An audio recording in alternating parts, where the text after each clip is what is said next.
Válečná léta, ta hrozná doba českých dějin. Pro NSČU ta doba byla samozřejmě také nesmírně těžká. Do té doby bylo hospodaření NSČU zajištěné zejména díky obětavosti a práci Karla Hašpla, Karla Faseho, Jaroslava Štála a Jaroslava Šarhana. A to pomohlo i v dobách změn. Co se týče morální připravenosti na válku, duchovní síly a odhodlání se situaci nepoddat, v tom byl obrovskou oporou a vzorem stále Norbert Fabian Čapek. Čapek si byl vědom rizika, že mu hrozí uvěznění i smrt, a měl také nabídky k zajištění života. Zahraniční přátelé mu chtěli pomoct z Československa včas odejít, ale Čapek odmítl. Odmítl všechny nabídky, rozhodl se zůstat, nespronevěřit se svým ideálům, pokračovat v práci a vytrvat jako posila pro ostatní. Takhle to řekl. Mám-li padnout, chci padnout na brázdě své vlasti. Jen jeho žena Mája s nejmladším synem Luborem využila možnosti a odcestovala do Ameriky. Když v červnu 1940 Čapek oslavil své 70. narozeniny, situace ve vlasti ani v unitárii nebyla růžová. Nebyla zatím ale ani úplně zlá. Pravda, gestapo bylo od počátku dobře informováno o stycích doktora Čapka se zahraničím i o zásadách NSČU, které byly v přímém rozporu s principy, jimiž se řídili nacisté.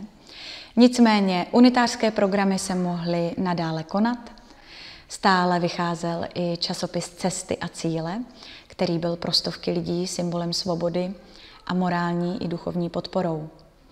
Vedení unitářské organizace uspořádalo k Čapkovým 70. narozeninám pro členy a příznivce oslavy, jež posloužily i jako povzbuzení, dodání naděje a optimismu, o což se velkou měrou zasloužil právě sám Čapek. Pak se ale začala pomalu stahovat mračna. Čapek byl trnem v oku referentu pražského gestapa pro církevní záležitosti Fritzi Kiesenwetterovi. Německá policie kroužila kolem a čekala na příležitost. S Čapkovými tehdy bydlela i Norbertova 27letá dcera Zora. Ta byla pacientkou odborné lékařky Marie Jináčkové, která ovšem byla členkou kolaborantské organizace Vlajka. To přineslo osudové následky. Čapkovi totiž poslouchali zakázané rozhlasové stanice. Za to za protektorátu hrozil trest smrti.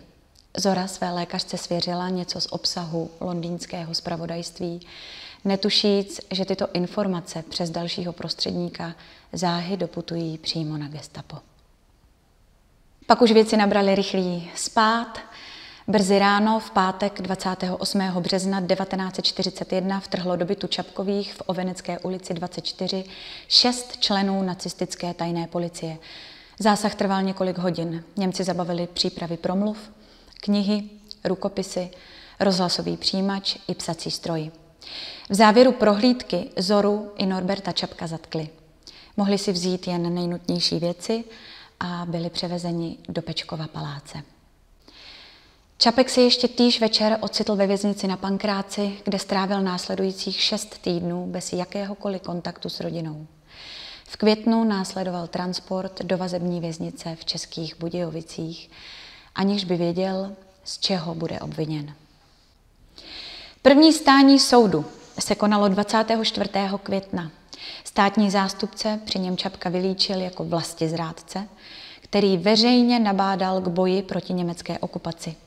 Citoval přitom z jeho četných promluv, čímž bylo jaksi jasné, co bude mimo poslechu zakázaného rozhlasu předmětem dalšího obvinění. Čapek byl ovšem stále přesvědčen, že se žádných protistátních aktivit nedopustil a bude osvobozen. Poměry ve věznici Budějovického soudu byly na tehdejší situaci dost benevolentní. Čapek měl povolený každý týden návštěvy, ty s ním mohli svobodně mluvit, nosit mu jídlo, mohl dostat své léky na onemocnění štítné žlázy a dokonce bylo vyhověno i jeho prosbě o unitářský zpěvník, tužku a papír, to aby mohl skládat další písně. Počátkem července dostal všechno potřebné a tak mohl své písně zaznamenávat. 4 z nich vepsal přímo do výtisku zpěvníku a další pak na nejrůznější kousky papíru, které měl k dispozici. Pro Čapkova obhájce bylo ale skoro nemožné dostat se ke skutečně projednávaným materiálům. A tak rodina stále nevěděla, co se vlastně bude dít. Navíc soud v Praze neměl pravomoc vynášet rozsudky v případech vážných provinění proti říši. Stalo se tedy nevyhnutelné a s koncem července 1941 byl Čapek převezen do Drážďan, kde sídlil kromě Lipska druhý soud v zemi, který řešil zásadnější politické případy. Čapkův právník doktor Etel z Prahy po dohodě s rodinou postoupil případ obhájci doktoru Berencovi, což byla výborná volba. Berenc měl za ženu Češku, herečku Národního divadla a Čapkově věci se začal věnovat bezbázně a velmi důkladně. Zjistil, že proti Čapkovi jsou vedeny 2 obžaloby a 2 také proti Zoře. Čapek byl viněn z vlastizrady. Ve svých promluvách údajně podněcoval národ proti říši. A důkazy? Stačilo obvinění z poslouchání cizího rozhlasu, za což hrozil trest smrti. A pak to byly dokumenty zabavené při jeho zatčení. Tato obžaloba se týkala i Zory.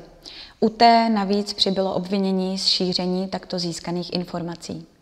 Doktor Berenc svou obhajobu stavěl na tom, že Čapek naopak celý svůj život hlásal vysoké morální standardy a dodržování práv, že byl lidem dobrým příkladem a ve svých promluvách podněcoval lidi k dobrému životu. Berenc si k tomu účelu nechal dokonce zpracovat důkladný průzkum Čapkových promluv a nechal je i velmi pečlivě přeložit do němčiny.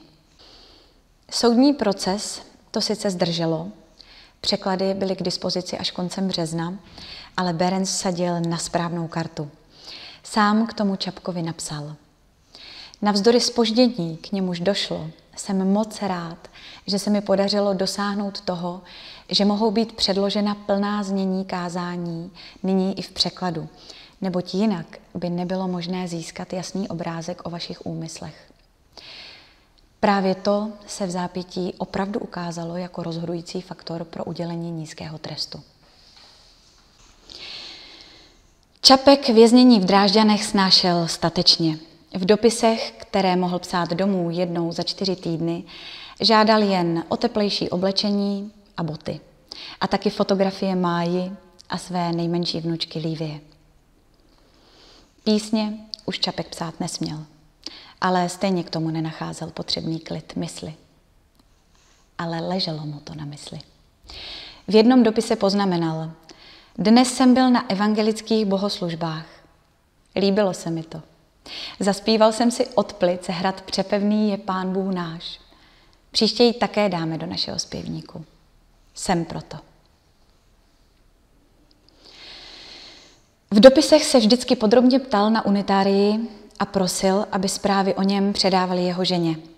Během ročního pobytu v Drážďanech mu byla povolena jen 1 jediná návštěva z Čech. Byly to jeho dcery, Bohdana a Gabriela. A ty mohli vidět, jak Čapek pomalu slábl. Sil ubývalo, byť byl stále relativně zdrav a neklesal na mysli.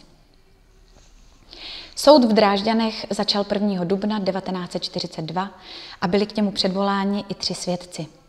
Čapkova sekretářka Alexandra Křemenová, Marie Jenáčková a funkcionář gestapa Kiesenwetter. Berenc se dobře připravil a podařilo se mu soud přesvědčit, že Čapek zrádcem není. Odsouzen byl nakonec jen pro poslech cizího rozhlasu, soud byl schovívavý, k Čapkově dosavadní již absolvované 11měsíční vazbě doporučil ještě 1 měsíc, u Zory pak celkem 18. Vyvstala naděje, že Čapek brzy bude propuštěn na svobodu. Jenže poslední instancí v těch pohnutých časech bylo gestapo. Nešťastnou shodou okolností se to vše dělo v době, kdy 27. května 1942 došlo k atentátu na Heinricha. Situace v protektorátu se poté prudce zhoršila, Němci se začali mstít a pokud předtím byla vůle nechat někde věcem volnější průběh, přestalo to bohužel rázem platit.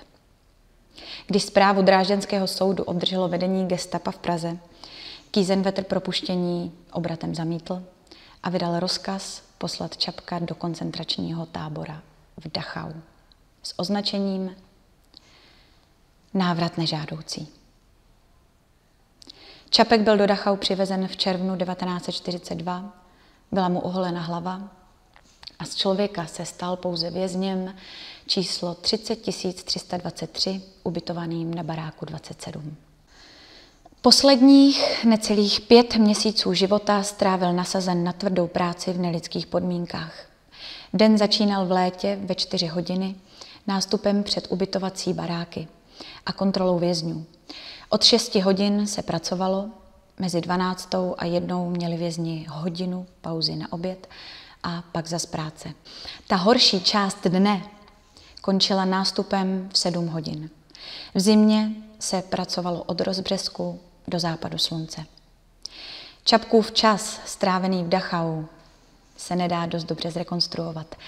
Máme k tomu jen několik jeho dopisů. Vězni mohli psát jednou za 14 dnů 30 řádek v němčině na předtištěných formulářích. Text byl pochopitelně cenzurován. První dopis je z poloviny června, pár dní po příjezdu. Čapek píše, že je zdravý a v dobrém odhodlání a zajímá se, zda už je v tisku jeho nová kniha. Také v dopise uvažuje, že si tam nechá léčit zuby. Ta letmá poznámka je obzvlášť mrazivá v kontextu dnešních poznatků, že? Koncentrační tábory se totiž navenek prezentovaly jako skvěle vybavená pobytová zařízení, v nichž je o lidi dobře postaráno, včetně zdravotnických služeb.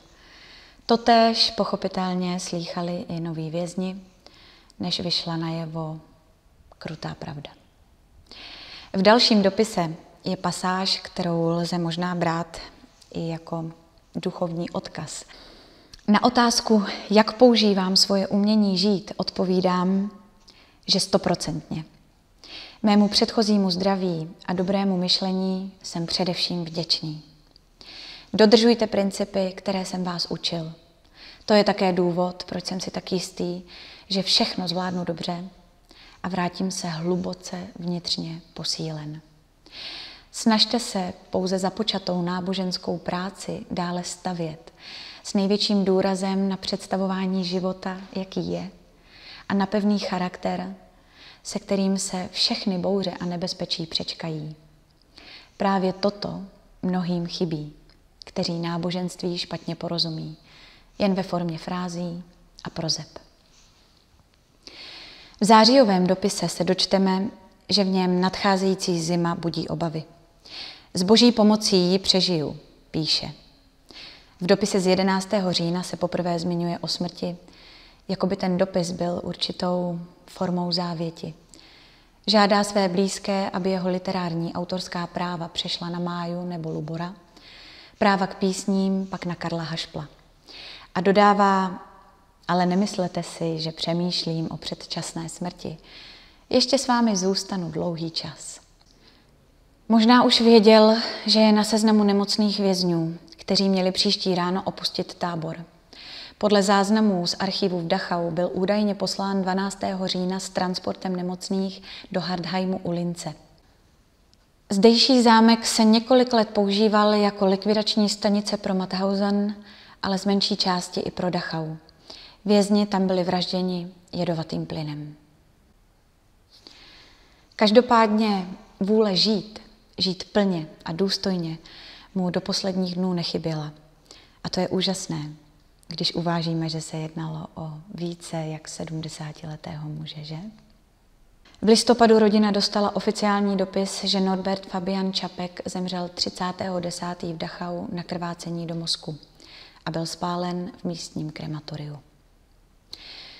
Poslední úřední dokument z 16. listopadu popisuje, co po tomto člověku zbylo. Čepice, vesta, 2 košile, Jedny ponožky, pracovní blůza, kabát, kalhoty, spodky, jeden pár bot, zástěra, brýle, svetr, nátělník a ručník. To je vše. Bylo toho ale neskutečně víc.